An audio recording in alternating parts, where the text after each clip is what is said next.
un policier infiltré dans une ZAD, tombant amoureux d'une rebelle.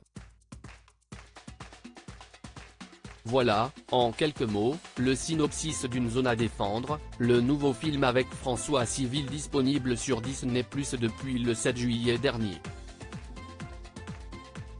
Dans ce drame romantique, conviction écologique et sens du devoir s'entrechoquent autour de l'acteur de 33 ans, qui campe le mystérieux Grégory, et Lina Koudry, dans la peau de la volcanique Myriam. Les deux comédiens, déjà amoureux dans le premier volet des Trois Mousquetaires sorti il y a quelques mois, se retrouvent en banlieue parisienne, sur le futur site d'un parking géant contre lequel des militants se battent inlassablement. Dans Paris Match ce jeudi 13 juillet, François Civil a expliqué la raison qui le pousse à garder le silence sur ses opinions.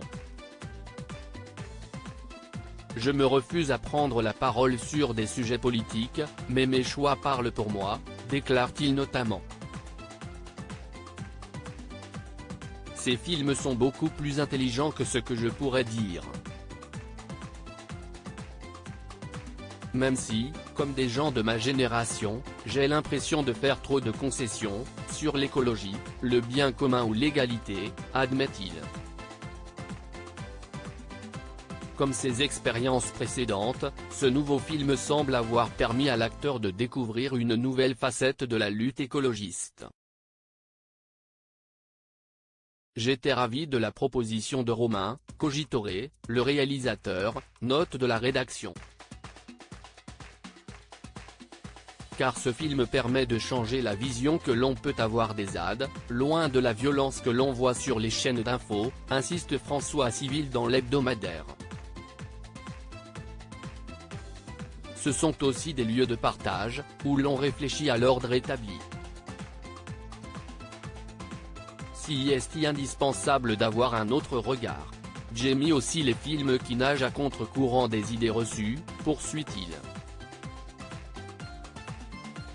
François Civil, savant mélange de drame et de comédie ces dernières années, l'acolyte de Pierre Ninet est en effet régulièrement à l'affiche de films éminemment politiques, tels que Le Chant du Loup en 2019, où il interprétait l'oreille d'or Chantraide à bord d'un sous-marin français, ou encore Bac Nord en 2021, dans lequel il campait Antoine, un policier de la brigade des stupéfiants de Marseille. J'essaie toujours de mettre de la distance entre ce que je suis et mes rôles. Mais que ce soit dans Bac Nord ou Le Chant du Loup, ce sont clairement des personnages en plein questionnement sur l'institution qu'ils représentent, analyse l'acteur que le cinéma français s'arrache. Celui qui a été révélé au grand public par Igor Gottsman dans la comédie Five, en 2016, jongle pour autant relativement aisément entre les différents registres du 7e art. Dans La Vengeance à triple galop, encore et bientôt la série Fiasco, François Civil renoue avec son personnage de rigolo de la bande, qui plaît tant aux spectateurs. Crédit photo, Véan Christophe Clovis.